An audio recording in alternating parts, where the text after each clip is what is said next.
Halo Teknolovers. Saat ini salah satu negara mitra dagang Indonesia yang hubungan perdagangan bilateralnya menurun sejak 3 tahun terakhir ialah Jerman. Hal itu memicu tindakan kedua negara untuk meningkatkan kembali hubungan kerjasama mereka. Pada Agustus lalu Indonesia sepakat untuk menandatangani kerjasama imbal dagang bisnis to bisnis dengan Jerman. Lantas, sejak kapankah Indonesia-Jerman melakukan kerjasama yang baik? Yuk simak tayangan berikut untuk mengetahuinya. Sekalian mari kita lihat perbandingan kekuatan militer Indonesia versus Jerman yang hanya beda satu peringkat versi data GFP. Namun sebelum lanjut, klik dulu ya tombol subscribe dan aktifkan bel notifikasi agar terus update informasi terbaru dari teknologi populer. Melansir laman kemlu.go.id, hubungan diplomatik Indonesia-Jerman resmi dibuka tahun 1952. Hubungan persahabatan yang terjalin dengan Indonesia rupanya menjadi hubungan terlama Jerman bersama negara di luar Eropa. Bahkan, sejak dulu istilah Hindia yang disambung dengan kata dari bahasa Yunani Nessus yang berarti pulau, tak lain dipopulerkan oleh orang Jerman. Selain itu, Indonesia memainkan peranan yang tidak bisa diabaikan dalam sejarah kesusastraan dan seni Jerman di abad ke-19. Secara signifikan, pelukis Indonesia Raden Saleh mengabdikan perkembangan seni di Dresden, Jerman. Sementara prioritas hubungan bilateral Indonesia dan Jerman terjalin di bidang ekonomi. Sektor strategis lainnya yang juga memperkuat kerjasama ekonomi bilateral kedua negara, diantaranya kerjasama pembangunan, kesehatan, lingkungan hidup, perubahan iklim, sosial dan tenaga kerja, energi, infrastruktur, serta transportasi. Nah, seperti yang aku singgung di awal bahwa Jerman salah satu mitra dagang utama bagi Indonesia. Produk ekspor unggulan Indonesia ke Jerman seperti minyak kelapa sawit, alas kaki, peralatan elektronik, pakaian, karet, mesin-mesin mekanik, kopi teh dan rempah-rempah, alat fotografi, kayu, dan mebel. Sedangkan produk ekspor Jerman ke Indonesia umumnya barang manufaktur, seperti kendaraan bermotor, kendaraan pengangkut, mesin untuk industri yang memproduksi produk plastik, perkapalan, peralatan komunikasi, barang kimia, peralatan laboratorium, dan produk metal. Beberapa perusahaan Jerman yang melakukan investasi di Indonesia antara lain Deutsche Post, Robert Bosch, Bayern, Volkswagen, Mercedes-Benz, Adidas, Allianz, BASF, dan BMW. Jerman bahkan jadi satu dari tujuan pendidikan utama bagi mahasiswa dan para ilmuwan Indonesia pasca kemerdekaan. Kerjasama pendidikan antara Indonesia dan Jerman didasarkan pada perjanjian tahun 1979. Next, mari kita lihat bagaimana perbandingan militer Jerman dan Indonesia. GFP mengurutkan Indonesia berada di peringkat ke-16, sedangkan Jerman di posisi ke-15. Dari segi jumlah prajurit, Indonesia memiliki 400.000 personel aktif, 400.000 personil cadangan, dan 280.000 paramiliter. Sedangkan Jerman memiliki 185.000 personil aktif, 30.000 personil cadangan, dan tidak memiliki paramiliter. Selanjutnya mari kita lihat kekuatan sektor darat.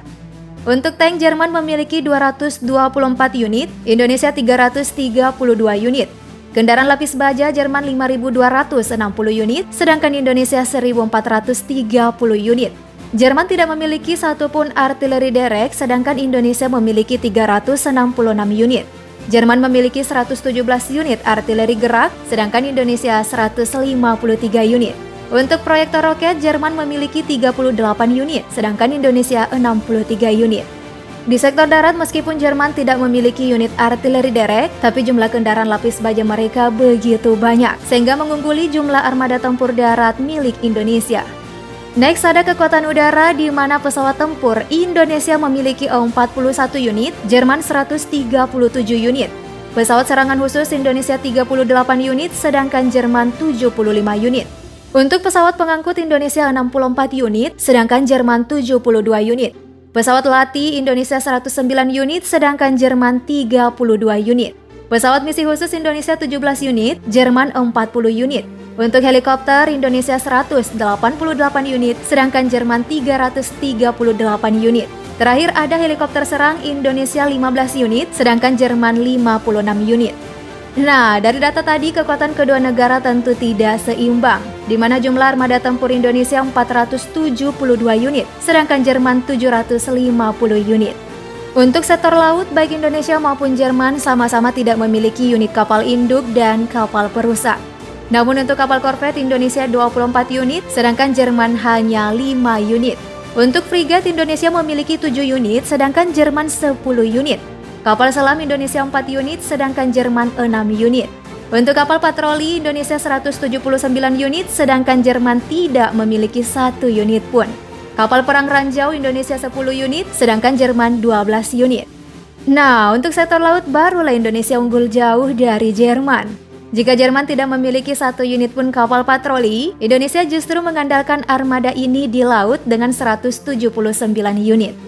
Banyaknya jumlah kendaraan tempur yang dimiliki kedua negara tak lepas dari besaran anggaran militer yang disediakan. Dan ternyata Indonesia memiliki 9,2 miliar US dollar anggaran yang dikhususkan untuk militer ini, sedangkan Jerman mencapai 57,4 miliar US dollar. Tak heran jika besaran anggaran militer Jerman membuatnya menduduki posisi keempat dunia, sementara Indonesia berada di urutan ke-31. Selain anggaran militer, ada juga faktor pendukung lainnya seperti sumber daya alam dan logistik. Untuk sumber daya alam meliputi produksi minyak, di mana Indonesia memproduksi 775.000 barel per hari, sedangkan Jerman 40.000 barel per hari.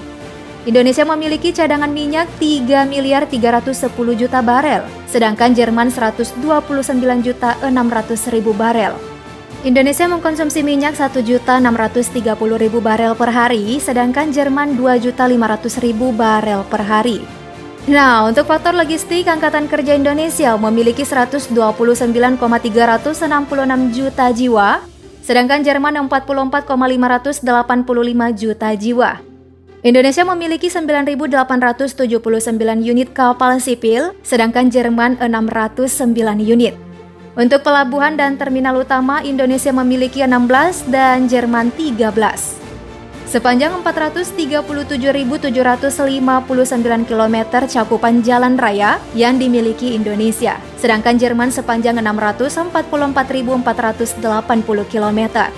Untuk rel kereta api, Indonesia memiliki sepanjang 5.042 km, sedangkan Jerman 41.981 km. Terakhir, Indonesia memiliki 673 bandara, sedangkan Jerman 539 bandara.